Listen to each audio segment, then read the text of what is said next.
I'm Arto from Finland originally. These days living in Dubai, where our company is based. As you might have heard, the UAE gives a lot of support to AI startups. We are probably the fastest growing AI startup in the UAE. And this is my third time in Japan. I love coming to Japan for conferences. It's the greatest thing ever. And especially Western Japan, very, very beautiful. One modality in which we are delivering our platform is in form of a consumer application. This is currently in private beta. This looks, perhaps based on the screenshots, like just another AI assistant. So many of them out there now, most of them wrappers around ChatGPT. The difference here is that we are trying to make a trustworthy personal AI. And by being trustworthy, first of all, it's not the greatest idea ever to be uploading all of your personal conversations, perhaps intimate conversations with your personal AI, to American big tech. And that's let's say, a requirement that resonates, for example, in the Middle East. It's not the best idea. So what we are doing is we are running the LLM models on the phone itself, using, of course, quantization. We are able to fit about a 7 billion parameter model on the flagship iPhones. It runs great on iPhone 15, iPhone 14, the Pro version still. And I'm happy to demo that to anybody who wants to see that. We've got it running on the iPhone, we got it running on iPad, and of course also on Macs. Android support coming later this year. We are growing a lot of capable features for personal use and also, of course, let's say, work use cases. It can draft emails for you already, draft and send emails. It has integrations to a ton of stuff. These are all things that you would expect, and it's a lot of work there.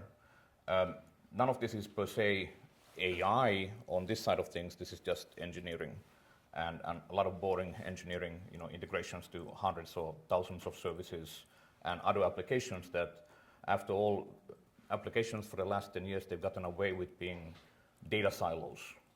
And now, in order to unlock the value of personal AI, somebody is going to need to break open those data silos and get at that data in order to, of course, connect it to a knowledge graph. I'm sure this is unsurprising to many of you. So what are we building? We're building a hybrid solution. It's the neurosymbolic synthesis that we are pursuing. And I've worked in that space since 2006 myself, semantic web guy. It's funny in AI, whenever these technologies fail in the market, which just usually means that they are too early, somebody eventually comes along and rebrands them. So this aspect is very prominent in what we now know as knowledge graphs. Why do we know it as knowledge graphs? Because Google bought MetaWeb and created the Google Knowledge Graph. Prior to that, we called it semantic technology, for those who still remember. And the semantic web was one prominent instantiation of that. Prior to that, it was called symbolic AI. And maybe it had a name earlier, but I wasn't alive then, so I will claim ignorance there.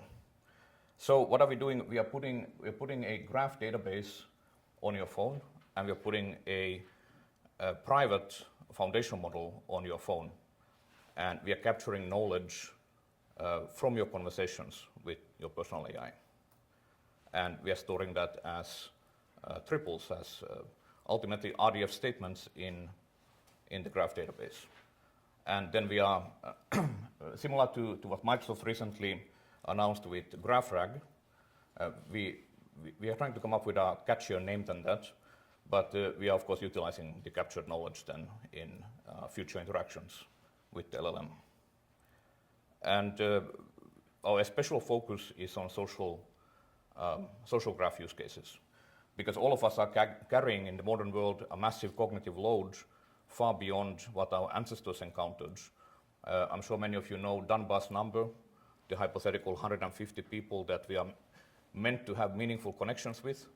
Well, we come to a conference like this, and our social network increases, which is great, but the cognitive load keeps getting heavier and heavier. So social graph in your control, not sold to LinkedIn or Facebook for profit. That's what we're trying to achieve on that end. So as I mentioned, this runs on Apple devices currently, meaning the categorical brand promise is we don't upload any of your data into the cloud ever. We synchronize data P2P, peer-to-peer, between your laptop, your iPad, your iPhone. And if you have Android, it'll be available later this year. We are, of course, building this also for, let's say, B2B cases, B2G cases. We have a number of pilot projects in that regard. And I think that in terms of research collaborations, we would have some very, very juicy pilot projects that I'd like to involve some of you in. Very, very interesting matters that we are trying to solve, and definitely can use a little firepower on the research side. So one of the things that we put out recently, we released the Know ontology. So that's an acronym for the Knowledge Navigator ontology for the world. It has a nice, easy domain. It's available for a whole bunch of formats and programming languages and so on. And it's effectively going back to the old Doug Lenard's vision with Psych and OpenPsych, but in a way that might actually work out. So Doug Lenard and colleagues spent multiple decades and millions of dollars pursuing the dream of trying to encode common sense into symbolic form. And the result is Psych, but unfortunately, Doug Lenard just passed away, I believe, the previous year now. So he got to see LLMs take off, but he didn't get to see how that might affect his baby. In any case, in the 80s, symbolic AI failed in the late 80s, early 90s, and we had the Lisp winter and the AI winter exactly because of common sense reasoning was the problem. And that's exactly what we heard in the first keynote. Now, it's fairly clear that LLMs can help us plug that gap. LLMs have encoded so much tacit knowledge inside them. LLMs know that the arrow of gravity points downwards. They know why the sky is blue. They know that humans prefer to live in houses. And they know the structure of the family and so on. So a lot of the tacit knowledge is no longer necessary for us to encode in symbolic form, at least not in, let's say, the applied use cases. I'm sure there might be arguments, counter-arguments to this. So with the ontology, what we are trying to do is actually create a very, very pragmatic real-world ontology. For example, it represents all family relationships, something that no ontology out there today has done because it wasn't an appropriate use case. But for a personal AI, well, it kind of matters that it knows all about your family relationships and their birthdays and how they matter to you. So this is an endeavor that definitely might interest some of you. And of course, all of this is in pursuit of explainable, trustworthy AI. And I know that's a mirage to many, including, I'm sure, in this room, because Lord knows so many of these things have taken place, played out over decades and failed. But it's a really important endeavor to be pursuing, and we are doing that in the UAE, and very, very happy to collaborate, very happy to sponsor compute. The United Arab Emirates government is very generous, and we have access to a lot of compute of nice, juicy A100 or H100 clusters. So research collaborations would be of very, very much interest. Talk to me if that's your thing.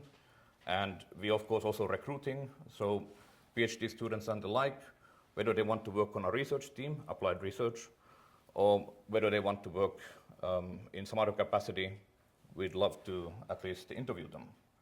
So that's all, and let's have a coffee break.